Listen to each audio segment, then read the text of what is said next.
খবর শুনছেন বিশ্ব সংবাদ চ্যানেল থেকে। আজ জানাবো পশ্চিমবঙ্গ দেশ বিদেশের বাছাই করা গুরুত্বপূর্ণ তাজা সংবাদ। খবরের শুরুতেই জানিয়ে দেব সংবাদ শিরোনাম, পরে বিস্তারিত। ঋতব্রতদের হাত ধরার দুদিনের মধ্যেই কালীঘাট তৃণমূলের কর্মসূচিতে মদন, খোঁচা দিয়ে পাল্টা খোঁচা খেলেন কুণাল। বহু অপেক্ষার অবসান, 21শে জুলাইয়ের মধ্যেই বকেয়া ডিএর টাকা পেনশনভোগীদের অ্যাকাউন্টে। জানুন। নামের আগে ডাক্তার লিখবেন না, অবহেলায় মৃত্যু। ধর্ষণের শিকার শিশুকন্যার, রেগে আগুন প্রধান বিচারপতি সূর্যকান্ত। মমতার লোটা কম্বল বার্তার মাঝেই নতুন গুঞ্জন, ঋতব্রতর দিকে ঝুঁকছেন ব্রাত্য। বাংলায় 4 কোটি মুসলিম নামাজ পড়বই, দমদম বিমানবন্দরে মসজিদ বিতর্ক ঘিরে হুঙ্কার সিদ্দিকুল্লার।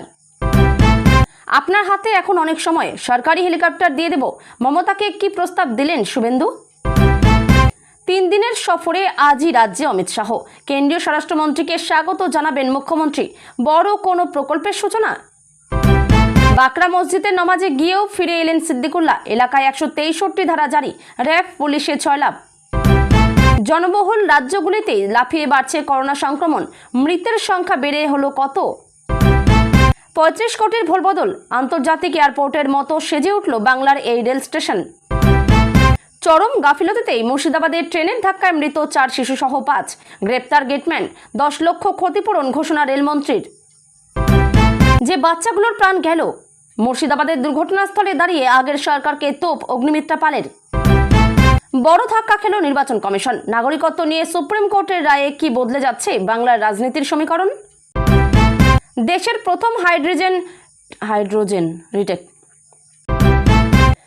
প্রথম হাইড্রোজেন ট্রেনটি কোন রুটে চলবে, এর ভাড়া কত হবে, চালু হওয়ার আগেই সবকিছু জেনে নিন।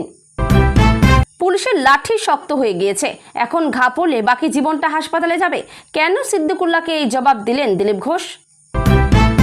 অনুপ্রবেশকারীদের ভোটার কার্ড, আধার কার্ড দিত বাংলা সহায়তা কেন্দ্র, বিস্ফোরক অভিযোগ মন্ত্রী দিলীপ ঘোষের। ছি, আপনি একটা খারাপ মা। অভয়ার মাকে বেনজির আক্রমণ করে বিতর্কে আরজে প্রিয়াঙ্কা। বাতিল হতে চলেছে ইউজিসি, সুপ্রিম কোর্টে বাড়ছে বিচারপতি। বাদল অধিবেশনে আসছে 7 বড় বিল। মসজিদের জমিতে এয়ারপোর্ট হয়েছে, তৃণমূল নেতাদের ইস্তফা ও দলবদল নিয়ে কি বললেন নওশাদ সিদ্দিকী। এনপিএস এর টাকা জমা পড়তে দেরি হলেই মিলবে সুদ, সরকারি কর্মীদের স্বার্থে মোদী সরকারের বড় ঘোষণা। জারি হলো সতর্কতা, শনি থেকেই আবহাওয়ায় বড় পরিবর্তন, গতিপথ বদলে কোন দিকে নিম্নচাপ। ভোটার তালিকা থেকে নাম বাদ গেলেই নাগরিকত্ব শেষ নয়, নির্বাচন কমিশনকে বড় সীমা বেঁধে দিল সুপ্রিম কোর্ট। পাকিস্তান সেনার উপর ভয়ঙ্কর রক্তাক্ত হামলায় নিহত 45-এর বেশি পাক জওয়ান। হজম হয়নি মাঠের হার, ফকল্যান্ড পেরিয়ে আর্জেন্টিনার জলসীমায় ঢুকল ব্রিটিশ নৌসেনা, যুদ্ধ আসন্ন। সোনাপাপ্পুর মামলায় প্রথম সাপ্লিমেন্টারি চার্জশিট পেশ ইডির, জয় কামদারকে মধ্যস্থতাকারী হিসেবে ব্যবহার প্রাক্তন পুলিশ কর্তার। অনশন নিয়ে বড় সিদ্ধান্ত জানালেন সোনম ওয়াংচুক, 20 জুলাই কি বদলাবে ভাগ্য। 21শে জুলাইয়ের আগে তৃণমূলে বড় ভাঙন, ঋতব্রত শিবিরে বিশ্বজিৎ তাপস। এতক্ষণ শুনছিলেন সংবাদ শিরোনাম, এখন আসছি বিস্তারিত খবরে। বুধবার মমতার হাত ছেড়ে ঋতব্রত শিবিরে যোগ দেন একদা দিদির আস্থাভাজন মদন। শিবির বদলের পর বিধানসভায় মদনকে কালীঘাট তৃণমূলের কর্মসূচিতে দেখে চমকে যান অনেকেই। শুক্রবার বিধানসভা চত্বরে হঠাৎই বিধানসভায় কালীঘাট তৃণমূলের কর্মসূচিতে হাজির হলেন কামারহাটির বিধায়ক মদন মিত্র। শুক্রবার নিট কাণ্ডে শিক্ষামন্ত্রী ধর্মেন্দ্র প্রধানের ইস্তফার দাবিতে অনশনে বসা সোনম ওয়াংচুকের সমর্থনে বিধানসভা চত্বরে ধর্নায় বসেছিলেন কালীঘাট তৃণমূলের বিধায়কেরা। বিধানসভার বিরোধী দলের নেতা ঋতব্রত বন্দ্যোপাধ্যায়ের ঘর থেকে বেরিয়ে হঠাৎই সেখানে চলে যান মদন। পরনে ছিল হালকা গেরুয়া রঙের পাঞ্জাবি। মদনকে দেখে কুণাল হাসতে হাসতে বলেন, মদন দা শারীরিকভাবে ওই দিকে গিয়েছে, কিন্তু মন অন্যদিকে পড়ে রয়েছে। কাপুরুষের মতো ইডি দিয়ে বৌদি আর ছেলেদের নোটিশ দিয়েছে। মদন দা ভালো থাকুক, 2-4 দিন মন যা চায় প্রাণ চায় বলুক, আমরা জানছি আমাদের ভেতরের একটা লোক ওদের মধ্যে রইল। হাসি মুখে কুণালের কথা শুনতে দেখা যায় মদনকে। সেই সময় পাশেই দাঁড়িয়েছিলেন কালীঘাট তৃণমূলের বিধায়ক শোভনদেব চট্টোপাধ্যায়, বিমান বন্দ্যোপাধ্যায়, আলিফা আহমেদ, অশোক দেবরা। শোভনদেবের উদ্দেশ্যে মদনকে খানিক অনুচ্চ কণ্ঠে বলতে শোনা যায়, আমি চাই শোভনদা আগামী 10 বছর বিরোধী আসনে বসুক। মদনের কথা শুনেই হেসে ফেলেন শোভনদেব, বলেন 10 বছর বিরোধী আসনে বসবো, এটা কি বললি, আবার আসিব ফিরে। পরে অবশ্য মদন ব্যাখ্যা দেন যে সৌজন্যবোধ থেকে কালীঘাট তৃণমূলের কর্মসূচিতে থেকে গিয়েছিলেন তিনি, কিন্তু তার জন্য তার অবস্থান বদল হচ্ছে না বলে জানান তিনি। তারপরেই কুণালকে খোঁচা দিয়ে খানিক হেয়ারি করে মদন বলেন, আমার মনে হচ্ছে ওর মন হারানোর সময় খুব তাড়াতাড়ি আসছে। পরিবারের সদস্যদের তলব প্রসঙ্গে মদনের সংযোজন, আমার স্ত্রী পুত্রকে দেশের এজেন্সি ডেকেছে, তারা যাবে, এর আগেও ডেকেছে, সত্যিই যদি আমি অন্যায় করে থাকি তার তো বিচার হওয়া উচিত। বকেয়া ডিএ নিয়ে রাজ্যে চর্চার শেষ নেই। রাজ্য সরকারি কর্মচারীদের পঞ্চম পে কমিশনের মামলায় সুপ্রিম কোর্টের নির্দেশ মতো বকেয়া মহার্ঘ ভাতা মেটাতে পদক্ষেপ করেছে রাজ্য। সম্প্রতি কেএমসি এলাকায় বসবাসকারী অবসরপ্রাপ্ত কর্মচারীদের বকেয়া ডিএ মিটিয়ে দিতে বিজ্ঞপ্তি জারি করে রাজ্য সরকার। তবে এ পর্যন্ত বকেয়া মেলেনি বলে অভিযোগ। এরই মধ্যে মলয় মুখোপাধ্যায় দিলেন বড় খবর, আজ থেকেই মিলতে পারে বকেয়া। দুদিন আগেই বকেয়া ডিএ ইস্যুতে সমাজ মাধ্যমে ক্ষোভ উগড়ে দিয়ে রাজ্য সরকারি কর্মচারী সংগঠন confederation of state government employees এর সাধারণ সম্পাদক মলয় মুখোপাধ্যায় বলেছিলেন, আদেশনামা জারি হলেও কেন এখনও বকেয়া মহার্ঘ ত্রাণ পেলেন না কলকাতা পৌর কর্পোরেশন এলাকায় বসবাসকারী পেনশনভোগীদের। সমাজ মাধ্যমে তিনি লিখেছিলেন, কেএমসি এলাকায় বসবাসকারী অবসরপ্রাপ্ত কর্মচারীদের বকেয়া ডিএর আদেশনামা প্রকাশ পেয়েছে গত 7 জুলাই 2026। আজ 13 জুলাই, অথচ এখনও বকেয়া ডিএ দেখা নেই। বলি হচ্ছেটা কি? পোস্টে অনেকেই বকেয়া ডিএ নিয়ে প্রশ্ন তুলেছিলেন। এরই মধ্যে বৃহস্পতিবার ফের একটি পোস্টে বকেয়া ছাড়ার উল্লেখ করেছেন তিনি। গতকাল সমাজ মাধ্যমে মলয় বাবু জানিয়েছেন, বিশ্বস্ত সূত্রে জানতে পারলাম আগামীকাল অর্থাৎ 17 জুলাই শুক্রবার থেকে সোমবারের মধ্যে কেএমসি এলাকায় বসবাসকারী পেনশনারদের বকেয়া ডিএ ব্যাংকে ক্রেডিট হওয়ার সম্ভাবনা আছে। তবে না আচলে বিশ্বাস নেই। তাহলে কি আজই বকেয়া ঢুকবে তাদের অ্যাকাউন্টে? মলয়বাবুর পোস্টের পর আশাবাদী অনেকেই। উল্লেখ্য, সম্প্রতি কেএমসি এলাকায় বসবাসকারী অবসরপ্রাপ্ত রাজ্য সরকারি কর্মচারীদের 1/4/8 থেকে 31/12/19 পর্যন্ত পঞ্চম বেতন কমিশনের বকেয়া ডিএ দেওয়ার বিজ্ঞপ্তি দেয় রাজ্য সরকার। সরকার বিজ্ঞপ্তি জারি করে জানানো হয়, সংশ্লিষ্ট ব্যাংকগুলিতে সংরক্ষিত অতীতের পেনশন বিতরণের বিবরণ উপলব্ধ না থাকার কারণে কলকাতা পৌর কর্পোরেশন এলাকায় বসবাসকারী পেনশনভোগীদের বকেয়া মহার্ঘ ত্রাণ আটকে রয়েছে। রাজ্য সরকার কেএমসি এলাকার বিভিন্ন ব্যাংক থেকে পেনশন বা পারিবারিক পেনশন গ্রহণকারী পেনশনভোগী বা পারিবারিক পেনশনভোগীদের 2008 থেকে 2019 সময়কালের জন্য ডিআর এর আনুমানিক বকেয়ার 50% প্রদান করার সিদ্ধান্ত নিয়েছে বলে সাম্প্রতিক বিজ্ঞপ্তিতে জানানো হয়েছিল। বিজ্ঞপ্তিতে আরও বলা হয়েছিল, আনুমানিক হিসেবের উপর 50% টাকা পেনশনভোগীদের ব্যাংক অ্যাকাউন্টে দিয়ে দেওয়া হবে। সময়মতো চিকিৎসা শুরু না হওয়ার অভিযোগ, যার জেরে মৃত্যু হয়েছিল ধর্ষণের শিকার 4 বছরের শিশুকন্যার। এই ঘটনাতে উত্তরপ্রদেশের গাজিয়াবাদের দুটি বেসরকারি হাসপাতাল এবং সেখানকার চিকিৎসকদের তীব্র ভর্ৎসনা করল সুপ্রিম কোর্ট। এনডিটিভিতে প্রকাশিত প্রতিবেদন অনুযায়ী অভিযুক্ত 2 বেসরকারি হাসপাতালের উদ্দেশ্যে সুপ্রিম কোর্টের প্রধান বিচারপতি সূর্যকান্ত বলেন, শিশুটি গরিব বলেই আপনারা তাকে অবহেলা করেছেন। একই সঙ্গে হাসপাতাল কর্তৃপক্ষের ভূমিকায় ক্ষুব্ধ শীর্ষ আদালত বলে, নিজেদের নামের আগে ডাক্তার শব্দটি ব্যবহার করবেন না। গত 16 মার্চ গাজিয়াবাদে 4 বছর বয়সী এক শিশুকন্যাকে ধর্ষণ করে খুনের অভিযোগ ওঠে। বাড়ি না ফেরায় শিশুকন্যাটির খোঁজ শুরু করে তার পরিবার। বেশ কয়েক ঘন্টা পর শিশুটির সংজ্ঞাহীন দেহ উদ্ধার হয়। তার গোটা শরীর রক্তে ভেসে যাচ্ছিল। অভিযোগ, ওই শিশুকন্যারই এক প্রতিবেশী চকলেট দেওয়ার লোভ দেখিয়ে তাকে নিয়ে গিয়ে নৃশংস নির্যাতন চালায়। গরিব বলেই অবহেলা। আশঙ্কাজনক অবস্থায় শিশুটিকে নিয়ে পরপর গাজিয়াবাদের দুটি বেসরকারি হাসপাতালে নিয়ে যায় শিশুকন্যার পরিবার। অভিযোগ, দুটি হাসপাতালের কোনোটিতেই শিশুটিকে ভর্তি নেওয়া হয়নি। নির্যাতিতা ওই শিশুকন্যার বাবার অভিযোগ, উদ্ধার হওয়ার পরেও শিশুকন্যাটি 2 ঘন্টা বেঁচে ছিল। সময়মতো চিকিৎসা হলে মেয়েকে বাঁচানো যেত বলেই দাবি শিশুটির পরিবারের। এই ঘটনায় সুপ্রিম কোর্টের নির্দেশে একটি বিশেষ তদন্তকারী দল বা সিট গঠন করা হয়। তদন্তে দুটি হাসপাতালের বিরুদ্ধে ওঠা অভিযোগের সত্যতা পাওয়া গিয়েছে বলেই রিপোর্ট দেয় সিট। এদিন ক্ষুব্ধ প্রধান বিচারপতি সূর্যকান্ত হাসপাতাল কর্তৃপক্ষের উদ্দেশ্যে বলেন, নিজেদের দায়িত্বটুকু পালন করতে না পারলে নিজেদের নামের আগে ডাক্তার লেখারও কোনো অধিকার নেই আপনাদের। নিজেদের মধ্যে এক ফোঁটাও সংবেদনশীলতা থাকলে, নিজেদের কাছে চিকিৎসার ব্যবস্থা না থাকলে শিশুটিকে আপনারা অন্য হাসপাতালে নিয়ে যাওয়ার সময় সঙ্গে থাকতে পারতেন। কিন্তু শিশুটি গরিব বলেই আপনারা তাকে উপেক্ষা করেন, কারণ আপনাদের ফি দেওয়ার মতো ক্ষমতা শিশুটির পরিবারের ছিল না। জরিমানা হিসেবে দুটি হাসপাতালকেই শিশুটির পরিবারকে অনুদান দেওয়ার নির্দেশ দিয়েছে শীর্ষ আদালত। এই নির্দেশ না মানলে হাসপাতাল কর্তৃপক্ষের বিরুদ্ধে আরও কঠোর ব্যবস্থার হুঁশিয়ারি দিয়েছে সুপ্রিম কোর্ট। এই মামলার শেষ দিনের শুনানিতে প্রধান বিচারপতি বলেছিলেন, শুধুমাত্র ক্ষতিপূরণ দিয়েই সবকিছু থেকে পার পাওয়া যায় না, দায়বদ্ধতা বলেও একটি বিষয় থাকে। পুলিশের ভূমিকা তো প্রশ্ন। এই মামলায় পুলিশের ভূমিকা নিয়েও প্রশ্ন উঠেছিল। অভিযোগ, গত 16 মার্চ শিশুটির পরিবার সঙ্গে সঙ্গে স্থানীয় থানায় ঘটনার কথা জানিয়ে অভিযোগ দায়ের করে, কিন্তু সঙ্গে সঙ্গে পুলিশ ব্যবস্থা নেয়নি বলে অভিযোগ। উল্টে পুলিশি নিষ্ক্রিয়তার অভিযোগ তোলায় উল্টে নির্যাতিতা শিশুকন্যার পরিবারকে মারধর করা হয় বলে অভিযোগ। কিন্তু বিষয়টি নিয়ে হইচই হওয়ার পর 17 মার্চ এফআইআর দায়ের করা হয়। 18 মার্চ অভিযুক্তকে গ্রেপ্তার করে পুলিশ। ছাব্বিশের বিধানসভা নির্বাচনে ভরাডুবির পর থেকেই তৃণমূল কংগ্রেসে ভাঙনের জল্পনা ক্রমশ জোরালো হচ্ছে। একের পর এক নেতা, সাংসদ ও জনপ্রতিনিধির দলত্যাগের মধ্যেই এবার নতুন করে রাজনৈতিক মহলে চর্চা শুরু হয়েছে দলের অন্যতম পরিচিত মুখ ব্রাত্য বসুকে ঘিরে। গুঞ্জন, দীর্ঘদিন দলীয় কর্মকাণ্ড থেকে দূরে থাকা ব্রাত্য বসু নাকি ঋতব্রত বন্দ্যোপাধ্যায়ের নেতৃত্বাধীন শিবিরে যোগ দিতে পারেন, যদিও এই বিষয়ে এখনো পর্যন্ত ব্রাত্য বসুর পক্ষ থেকে কোনো আনুষ্ঠানিক মন্তব্য বা নিশ্চিতকরণ পাওয়া যায়নি। রাজনৈতিক মহলের একাংশের দাবি, নির্বাচনে পরাজয়ের পর থেকেই ব্রাত্য বসুকে প্রকাশ্যে খুব একটা দেখা যায়নি। কালীঘাটের তৃণমূল নেত্রী মমতা বন্দ্যোপাধ্যায়ের ডাকা গুরুত্বপূর্ণ বৈঠকগুলিতেও তিনি অনুপস্থিত ছিলেন বলেই খবর। সেই কারণেই তার ভবিষ্যৎ রাজনৈতিক অবস্থান নিয়ে জল্পনা আরও বেড়েছে। এর আগে জুন মাসের শুরুতেই তৃণমূলে বড় ধাক্কা লাগে। পরপর রাজ্যসভার সাংসদ পদ থেকে ইস্তফা দেন সুখেন্দু শেখর রায়, সুস্মিতা দেব এবং প্রকাশ চিকবরাইক। একই সময়ে কোয়েল মল্লিকও ইমেলের মাধ্যমে নিজের ইস্তফাপত্র পাঠিয়েছিলেন বলে খবর প্রকাশ্যে আসে। তবে সেই ইস্তফা তৎক্ষণাৎ গ্রহণ করেননি রাজ্যসভার চেয়ারম্যান তথা উপরাষ্ট্রপতি সিপি রাধাকৃষ্ণন। তিনি কোয়েলকে সশরীরে উপস্থিত হয়ে ইস্তফাপত্র জমা দেওয়ার নির্দেশ দেন। বৃহস্পতিবার কোয়েল মল্লিক সংসদ ভবনে গিয়ে চেয়ারম্যানের হাতে নিজের ইস্তফাপত্র তুলে দেন। মাত্র 2 মাস 10 দিনের মাথায় রাজ্যসভার সদস্য পদ ছেড়ে যাওয়ার পরই তিনি কেন্দ্রীয় মন্ত্রী এবং বিজেপির শীর্ষ সাংগঠনিক নেতা ভূপেন্দ্র যাদবের সঙ্গে বৈঠক করেন। সেই ঘটনাকে ঘিরে রাজনৈতিক মহলে নতুন করে জল্পনা শুরু হয়। এর কয়েক ঘন্টার মধ্যেই ফেসবুক লাইভে দলের উদ্দেশ্যে কড়া বার্তা দেন মমতা বন্দ্যোপাধ্যায়। তিনি বলেন, যাদের বিজেপির চাপ, পুলিশ, ইডি, সিবিআই, সিআইডি, আইসি, ওসি, এসটিএফ বা মামলার চাপে চলে যাওয়ার ইচ্ছে আছে, তারা 21শে জুলাইয়ের আগেই লোটা কম্বল নিয়ে চলে যান। দয়া করে আমরা যে দল তৈরি করেছি তাকে কলুষিত করবেন না।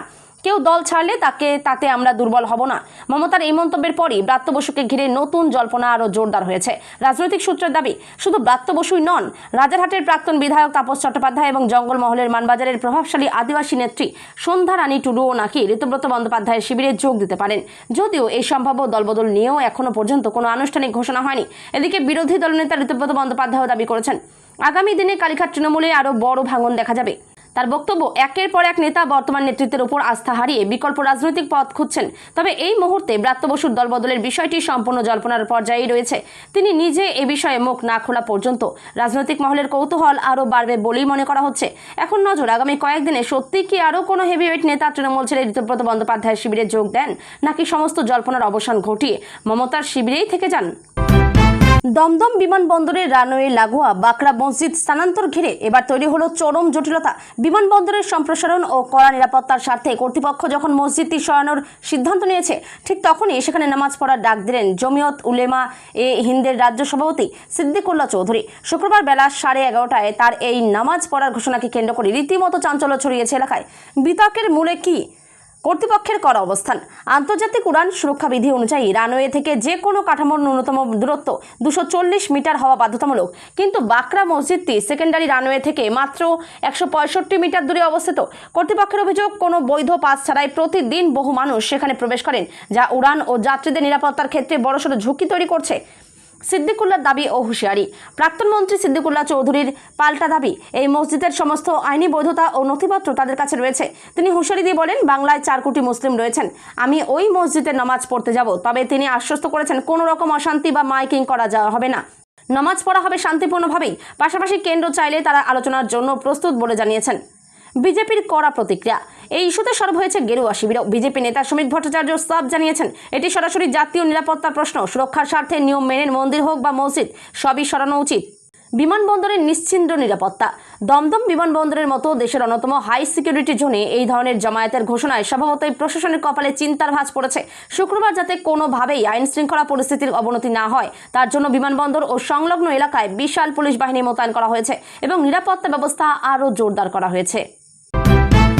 বাঁকুড়ায় নতুন ইস্পাত কারখানার ভিত্তিপ্রস্তর করতে গিয়ে প্রাক্তন মুখ্যমন্ত্রী মমতা বন্দ্যোপাধ্যায়কে ফের নিশানা করলেন মুখ্যমন্ত্রী শুভেন্দু অধিকারী। মমতা বন্দ্যোপাধ্যায়কে বাঁকুড়ার এই নতুন কারখানা দেখতে যাওয়ার প্রস্তাব দিলেন শুভেন্দু অধিকারী। প্রয়োজনে প্রাক্তন মুখ্যমন্ত্রী যাতায়াতের জন্য তিনি সরকারি হেলিকপ্টারেরও ব্যবস্থা করে দেবেন বলে জানিয়েছেন শুভেন্দু। বাঁকুড়ার মেজিয়ায় এদিন শ্যাম স্টিল কারখানার নতুন ইউনিটের ভিত্তিপ্রস্তর স্থাপন অনুষ্ঠানে অংশ নিয়েছিলেন মুখ্যমন্ত্রী শুভেন্দু অধিকারী। সেই অনুষ্ঠানে বক্তব্য রাখতে গিয়ে মুখ্যমন্ত্রী বলেন, আমি প্রাক্তন মুখ্যমন্ত্রীকে বলবো, আপনার হাতে এখন অনেক সময় আছে, আছে, একবার এসে এই কারখানার ভিতরটা দেখে যাবেন। কেন বললাম জানেন? উনি কথায় কথায় হিন্দিভাষী মারোয়ারি সম্প্রদায়ের মানুষকে বলেন, এরা তো বহিরাগত, বাংলাকে গুজরাট উত্তরপ্রদেশ হতে দেব না। এখানে এসে আমি অভিভূত। এই কারখানার ভিতরে রাধা মাধব মহাদেবের শিবলিঙ্গ তো আছেই, গোশালা, সবুজায়ন আছে, একই সঙ্গে বাংলার দুই বরেণ্য ব্যক্তিত্ব রবীন্দ্রনাথ ঠাকুর, সুভাষচন্দ্র বসুর মূর্তিও আছে। আপনি একবার এসে দেখে যান, আমাকে জানাবেন, সরকারি হেলিকপ্টারে দিয়ে দেব। এদিন তৃণমূল আমলে রাজ্যের সিন্ডিকেট রাজ, শিল্পক্ষেত্রে গুন্ডা ট্যাক্সের নামে হয়রানির অভিযোগও সরব হন মুখ্যমন্ত্রী। তিনি বলেন, এবারের বিধানসভা নির্বাচনে রাজ্য সরকার বদল না হলে শ্যাম স্টিলের মতো এই কারখানাগুলি পড়শি রাজ্য ওড়িশায় চলে যেত। একই সঙ্গে শুভেন্দু অধিকারী মনে করিয়ে দিয়েছেন, নতুন সরকারের আমলে রাজ্যের কোনো কলকারখানায় আন্দোলনের নামে গুন্ডামি, গেটের তালা ঝোলানো চলবে না। কারখানায় গুন্ডামি করলেই নতুন আইনে অভিযুক্তদের জেলে পাঠানোর ব্যবস্থা রাজ্য সরকার করেছে, তা মনে করিয়ে দিয়েছেন মুখ্যমন্ত্রী। একই সঙ্গে মুখ্যমন্ত্রী জানিয়েছেন, কারখানায় ভাঙচুর করা হলেও অভিযুক্তদের সম্পত্তি বিক্রি করে সেই ক্ষতিপূরণ আদায় করা হবে। 3 দিনের সফরে আজই রাজ্যে আসছেন। রাতে শিলিগুড়ির কদমতলায় বিএসএফ ক্যাম্পে থাকবেন অমিত শাহ। আগামীকাল শিলিগুড়ির সীমা চৌকিতে প্রহরী সম্মেলনে অংশ নেবেন তিনি। উত্তর কন্যাতেও তার একাধিক বৈঠকের সম্ভাবনা রয়েছে। রাত 8:25 নাগাদ শিলিগুড়ি থেকে কলকাতায় আসবেন কেন্দ্রীয় স্বরাষ্ট্রমন্ত্রী ও মুখ্যমন্ত্রী। রাতে আলিপুরে সৌজন্যে থাকবেন অমিত শাহ। রবিবার সকালে রাজ্যের আইন শৃঙ্খলা নিয়ে সেখানে বৈঠক করার কথা রয়েছে তার। রবিবারই রাজ্যে আমুল কারখানার শিলান্যাস হওয়ার কথা রয়েছে। ওই দিনে নিউ টাউনের কনভেনশন সেন্টার থেকে আমুলের ধুলাগড়ের কারখানার ভার্চুয়াল শিলান্যাস করবেন অমিত শাহ। বিকেলেই থেকে দিল্লির উদ্দেশ্যে রওনা দেবেন কেন্দ্রীয় স্বরাষ্ট্রমন্ত্রী।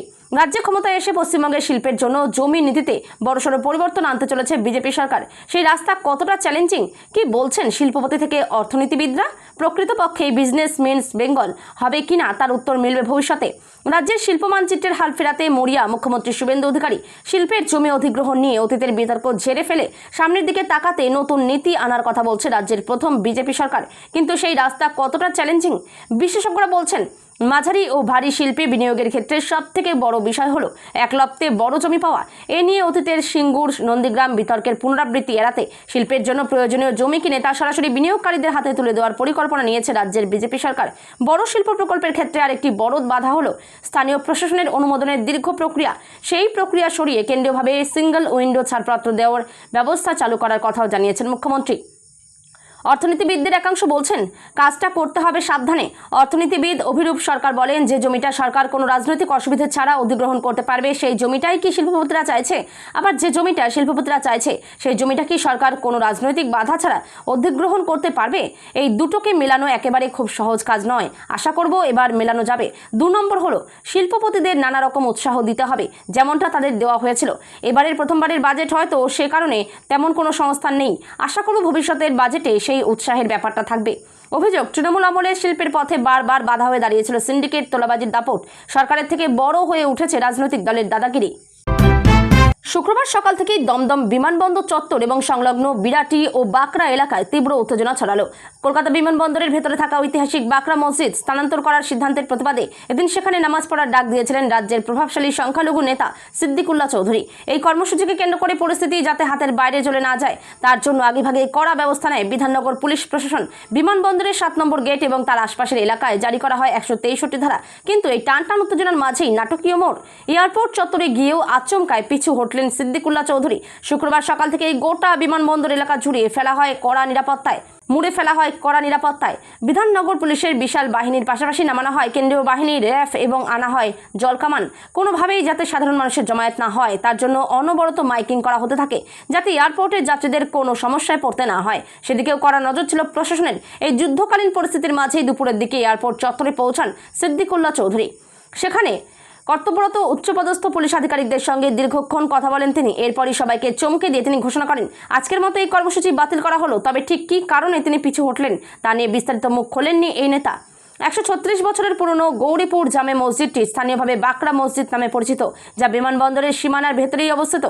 বিমানবন্দর সূত্রের খবর, এই মসজিদের ঠিক ঢিলছোড়া দূরত্বে রয়েছে এয়ারপোর্টের দ্বিতীয় তথা ছোট রানওয়েটি। প্রধান রানওয়েটি যখন রক্ষণাবেক্ষণের জন্য সাময়িকভাবে বন্ধ থাকে তখন বড় বিমান নামানোর ক্ষেত্রে এই দ্বিতীয় রানওয়েটি ব্যবহার করতে হয়। কিন্তু মসজিদের অবস্থানের কারণে বড় বিমান ওঠানামার ক্ষেত্রে অত্যন্ত ঝুঁকি থাকে বলে দাবি বিমানবন্দর বিশেষজ্ঞদের। এই রানওয়ে সম্প্রসারণের কাজও বহু বছর ধরে থমকে রয়েছে। দীর্ঘ কয়েক বছর ধরে আলোচনা চলার পর অবশেষে সিদ্ধান্ত নেওয়া হয়েছে যে সুরক্ষার স্বার্থে এই মসজিদ স্থানান্তর করা হবে। ইতিমধ্যেই বিমানবন্দরের ভেতর দিয়ে এই মসজিদে যাওয়ার জন্য যে এন্ট্রি পাস দেওয়া হতো তা বন্ধ করে দেওয়া হয়েছে। একই সঙ্গে বন্ধ হয়েছে নামাজ পাঠও। আর এই সিদ্ধান্তের বিরুদ্ধেই সুর চড়িয়েছিলেন সিদ্দিকুল্লাহ চৌধুরী।